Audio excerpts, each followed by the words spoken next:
ప్రధాని మోదీతో జాతీయ భద్రతా సలహాదారు అజిత్ డోబాల్ భేటీ. పహల్గాం ఉగ్రదాడి నేపథ్యంలో భద్రతా పరిస్థితిపై చర్చ. తెలంగాణ ప్రతిష్ట దెబ్బతినేలా మాట్లాడితే సహించేది లేదన్న కేటీఆర్.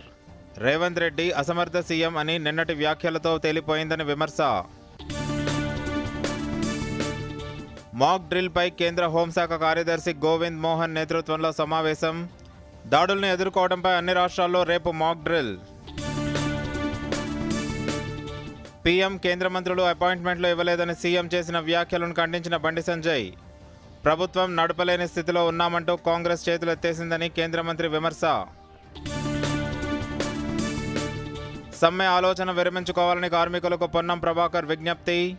సమస్యల పరిష్కారానికి ప్రభుత్వం సానుకూలంగా ఉందని మంత్రి వెల్లడి. ఐపీఎల్ 18లో నేడు కీలక పోరు. ముంబై ఇండియన్స్తో తలపడనున్న గుజరాత్ టైటన్స్. వాంఖడే స్టేడియం వేదికగా రాత్రి 7:30కు మ్యాచ్.